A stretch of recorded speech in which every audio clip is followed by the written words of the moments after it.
Hallo zusammen, wir sind ja jetzt wieder in der Schweiz und wir haben unsere Wohnung die letzten 4 Monate vermietet und darum sind wir jetzt noch ins 25hours Hotel gegangen, bevor wir dann morgen wieder in unsere Wohnung zurückgehen können. Und was wir die letzten 4 Tage jetzt hier in Zürich so ein bisschen gemacht haben, zeigen wir jetzt das Beste.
Hey, merci, dass ihr das Video geschaut habt. Wenn es euch gefallen hat, gebt einen Daumen hoch.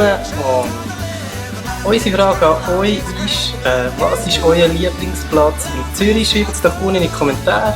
Dann nicht vergessen abonnieren, die noch nicht haben. Und tschüss, bis zum nächsten Video.